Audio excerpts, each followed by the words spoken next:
राधे, जय श्री कृष्ण दोस्तों। स्वागत है हमारे चैनल शंकर की बगिया में। और आज की वीडियो में जानेंगे सिंदूर के बारे में। जो जो चुटकी भर सिंदूर हमारे माँ बाप कितनी परिश्रम से करके तब पाल पोस के बड़ा करने के बाद किसी परिश्रम से हमारे लिए इस चुटकी भर सिंदूर की व्यवस्था करते हैं। तो आइए जाने इस सिंदूर के महत्व को। इस सिंदूर लगाने से हम औरतें सुहागन कहलाते हैं। और सुहागिन महिलाओं का शुभ कार्यों में कितना महत्व होता है जानती हैं। किसी भी शुभ कामों में सुहागिन स्त्रियों का काम में सुहागिन 5 ही सुहागिन स्त्रियाँ, 7 सुहागिन स्त्रियाँ, इस तरह से सुहागिन स्त्रियों को लेके कोई भी शुभ काम में शुरू किया जाता है। सिंदूर कभी भी सूतक पातक पीरियड में नहीं लगाना चाहिए। सिंदूर भी 2 तरह के होते हैं, एक पीला सिंदूर और एक लाल वाला। पीला सिंदूर जिससे हमारा विवाह होता है तो उसे शनिवार, बुधवार तीज त्योहार व्रत में लगाना चाहिए। और नहीं तो फिर लाल वाला सिंदूर जिसे रोली और कुमकुम कहा जाता है उसे लगाना चाहिए। सिंदूर लगाते वक्त ये चुप होकर नहीं लगाना चाहिए। कोई भी मंत्र यदि आपको याद हो तो उसे बोल सकते हैं।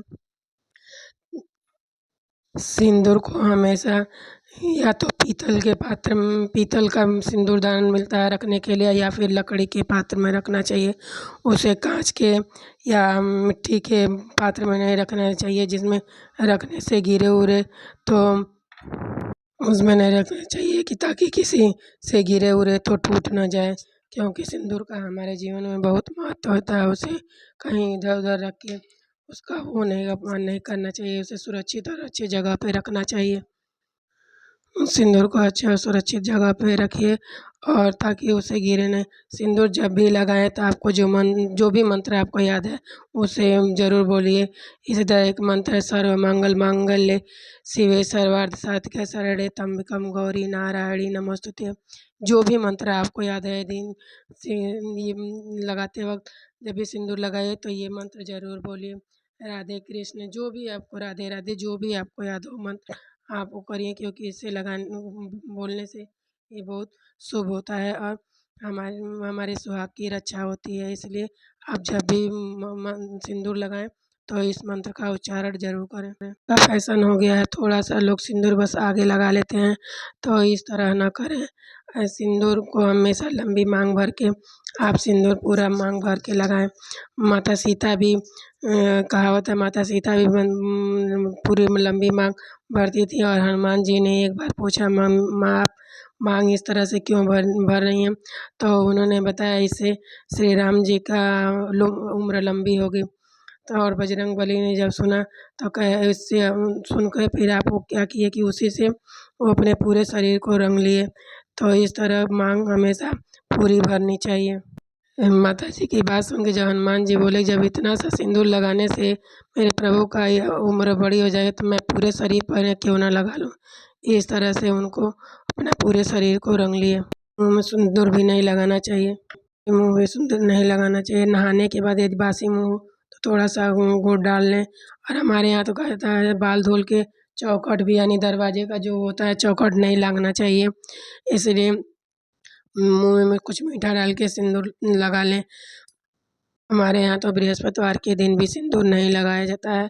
यदि बहुत ज़रूरी हो, कोई व्रत तो वो पड़ गया हो, लगाना ज़रूरी हो तो दीवार के बीच में जो बीच वाली दीवार होती है उसपे 2 जगह सिंदूर लगा दें, तब लगाएँ। वो भी पीला सिंदूर नहीं लगाते हैं, कुमकुम वाली सिंदूर लगाते हैं। इस तरह यदि हम पूजा पाठ करते हैं तो देवी देवताओं की मूर्ति हो तो पुरुष देवता जो लोग होते हैं उनको चंदन लगाते हैं, और माता जो लोग होती हैं दुर्गा माता, पार्वती माता, उनको सिंदूर का टीका लगाते हैं। तो उन लोगों को लगाने के बाद हम टीका सिंदूर लगा सकते हैं, वो उनका प्रसाद हो जाता है। मेरी माँ तो सिंदूर लगाते वक़्त क्या करती है, हल्का-सा तेल लगा के तब सिंदूर लगाती है। वो कई दिनों तक निकलता भी नहीं है। वो तो एक डिब्बे में पीला वाला सिंदूर और नारियल का तेल मिक्स करके रख दिया, वही लगाती है। वो हफ़्ता-हफ़्ता दिन तक चल जाता है। सिंदूर लगाते वक़्त कभी भी दक्षिण तरफ मुँह करके सिंदूर नहीं लगाना चाहिए। पूरब या उत्तर दिशा में वो करके सिंदूर लगाना चाहिए। अपना सिंगारदान देख लें कि किस दिशा में, कभी भी दक्षिण दिशा की तरफ मुँह करके सिंदूर ना लगाएँ। कभी कभी लोग सिंदूर लगाते हैं तो थोड़ा टेढ़ा हो जाता है, तो ये नहीं कि तुरंत पोंछ दें। कभी भी सिंदूर लगा के तुरंत पोंछना नहीं चाहिए। उसको उँगली से थोड़ा सीधा कर लीजिए, लेकिन तुरंत उसे पोंछिए नहीं। पीला सिंदूर शनिवार और बुधवार को और कब तीज त्योहारों में लगाएँ।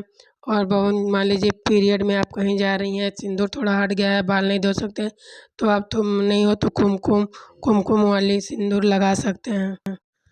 सिंदूर को हमें बहुत ज़्यादा खर्च भी नहीं करना चाहिए, ये नहीं कि, तो इसलिए हम सिंदूर को अपने नपे-तुले ही खर्च करने चाहिए।